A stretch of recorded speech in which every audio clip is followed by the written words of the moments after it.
کہ کوئی نماز پڑھ رہا ہوتا، کوئی زکوٰۃ دے رہا ہوتا، کوئی نہ نماز پڑھ رہا ہوتا، کوئی زکوٰۃ دے رہا ہوتا، ایسے ایسے گروہ پیدا ہوتے۔ عزیزان ملت اسلامیہ، ان تمام تر وجوہات کے باوجود آپ کو تاریخ کا ایک باب میں سنانا چاہتا ہوں، اور وہ باب یہ ہے کہ سیدنا صدیق اکبر رضی اللہ تعالیٰ عنہ کے زمانے مولا میرے آقا صلی اللہ علیہ وسلم کے زمانے ہی میں ایک انسان رہا کرتا تھا جسے دنیا مسلمہ کذاب کے نام سے جانتا تھا۔ مسلمہ کذاب یمامہ کا رہنے والا تھا۔ اس نے نبوت کا دعویٰ کیا۔ کس کا؟ نبوت کا، جبکہ میرے آقا صلی اللہ علیہ وسلم پر نبوت ختم ہوئی،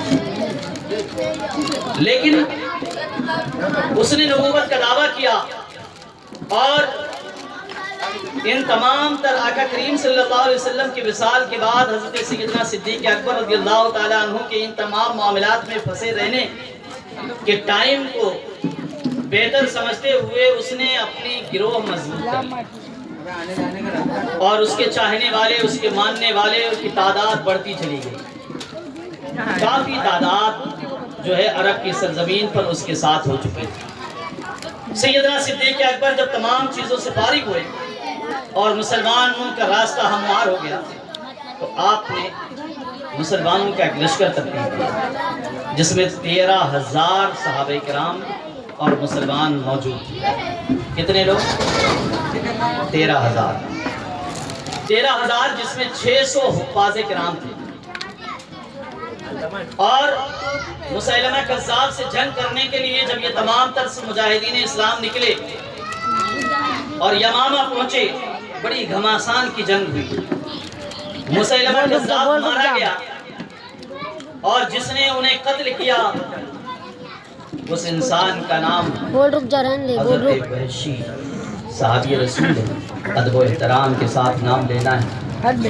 عزیزان ملت اسلامیہ، یہ وہی وحشی ہیں جنہوں نے میرے آقا صلی اللہ علیہ وسلم کے چچا جان حضرت امیر حمزہ کا، وحشی نے مسیلمہ کذاب کو مارا، اور ادھر سے 40,000 لوگ جو ہے مسلمانوں کے مخالفت میں جنگ کے لیے آئے تھے۔ جنگ بڑی گھماسان کی ہوئی، اور بہت زیادہ لوگ وہاں پر شہید ہوئے۔ تقریباً 600 سے زائد مسلمان یا 1200 مسلمان وہاں شہید ہوئے، جس میں 350 کے قریب صرف حافظ شہید ہوئے۔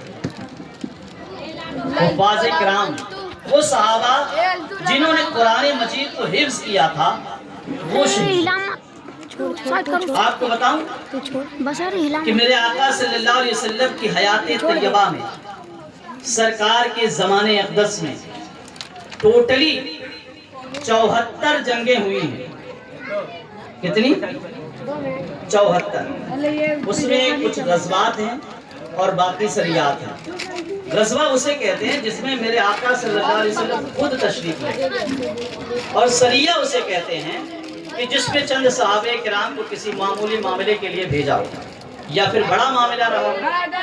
ٹوٹلی 74 جو ہے چھوٹی بڑی ملا کر کے جنگیں بات جو ہے نبی کونین صلی اللہ علیہ وسلم کے زمانے میں ہوئی، اور کل مسلمان شہید ہوئے ہیں 240 کے آس پاس، یا تھوڑا کم یا زیادہ۔ لیکن یہاں پر جنگ یمامہ میں 1200 مسلمان شہید ہوئے۔ 1200 مسلمان شہید ہوئے۔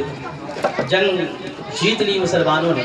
مسیلمہ کذاب جس نے دعوی نبوت کیا تھا اسے مار دیا، اور اس کے بعد جو ہے سارے مسلمان مدینہ شریف تشریف لے آئے۔ ادھر جنگ ختم ہوئی، ادھر رزلٹ آیا۔ اب جس بات کے لیے میں نے یہ ٹاپک چنی ہے وہ بات آئی۔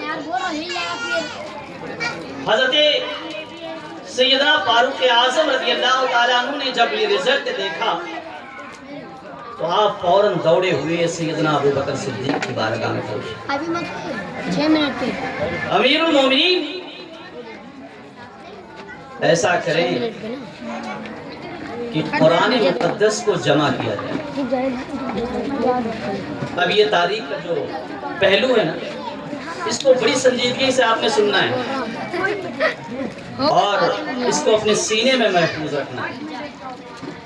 اسی کے لیے میں نے ساری جو ہے اتنی لمبی تمہید باندھی. حضرت ابو بکر صدیق سے عمر فاروق اعظم نے فرمایا کہ اے امیر المومنین، اب ہمیں قرآن مجید کو ایک جگہ جمع کرنا چاہیے. امیر المومنین سیدنا صدیق اکبر رضی اللہ تعالیٰ عنہ نے کہا کہ اس کی ضرورت نہیں ہے، جیسا سرکار کے زمانے میں تھا ویسا ہی رہنے دو. حضرت آقا کریم صلی اللہ علیہ وسلم کے زمانے میں قرآن پاک کی حالت کیا تھی، اس کا بھی ایک سرسری جائزہ لے لو. سرکار کے زمانے اقدس میں قرآن پاک کا معاملہ یہ تھا کہ سرکار کے بہت سارے صحابہ کرام قرآن مجید کو لکھتے تھے. کوئی